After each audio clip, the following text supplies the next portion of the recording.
Good morning. Welcome to the Heart of Longmont. My name is Trisha Groffelman. I'm the Ministry and Mission Coordinator here, and I am so glad that you have joined us today. It's a beautiful, beautiful, sunny, gorgeous Colorado day. And if Claire and I are a little blurry-eyed, it's because, our mission team from Guatemala, our group that went and served some Mayan communities there, got home very late last night. But we are so glad that you're here, and we have a lot to share with you.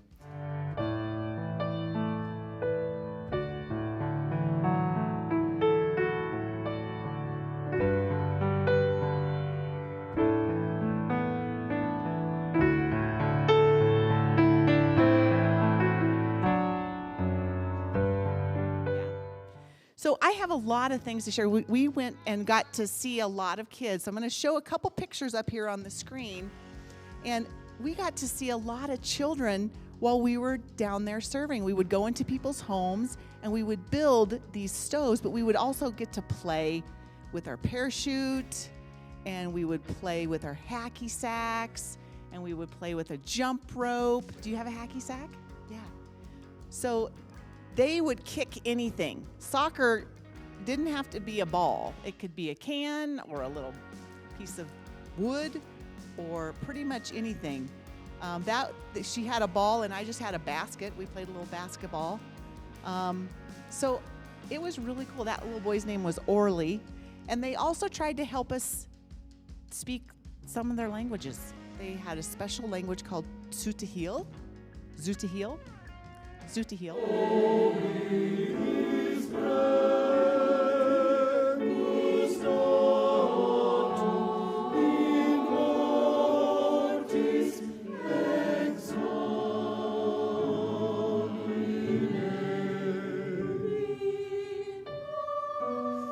The legal experts came down from Jerusalem. Over and over they changed. He possessed by Beelzebul, he throws out demons with the authority of the ruler of demons. He continued, "What's a good image for God's kingdom? What parable can I use to explain it? Consider a mustard seed. When scattered on the ground, it's the smallest of all seeds on the earth. But when it is planted, it grows and becomes the largest of all vegetable plants. It produces such high branches that the birds in the sky are able to nest in its shade." So Jesus went with him. A swarm of people were following Jesus, crowding in on him. A woman was there who had been bleeding for 12 years. She had suffered a lot under the care of many doctors and had spent everything she had without getting any better. In fact, she had gotten worse. Because she had heard about Jesus, she came up behind him in the crowd and touched his clothes. She was thinking, "If I can touch his clothes, I'll be healed." Has anyone said to you or about you, "You are out of your mind"? Has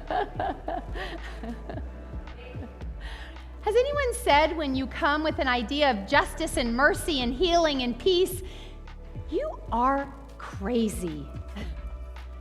Have they criticized you for doing work that you believe in, talked about you when you think what you're doing is good? And the answer is probably yes. We find ourselves in these situations, and it can be discouraging when we feel like we're doing the right thing for justice, when we believe in our motive and the right thing in our heart. And yet, those around us may try sabotaging, may discourage, demean, whatever it may be. See, what Jesus models is when we find ourselves being criticized, being called crazy, being called names, don't give up. Jesus says, keep going. And I also want to say, if someone who does criticize you or me for some of the ways of some of the things we're doing, Jesus also models grace.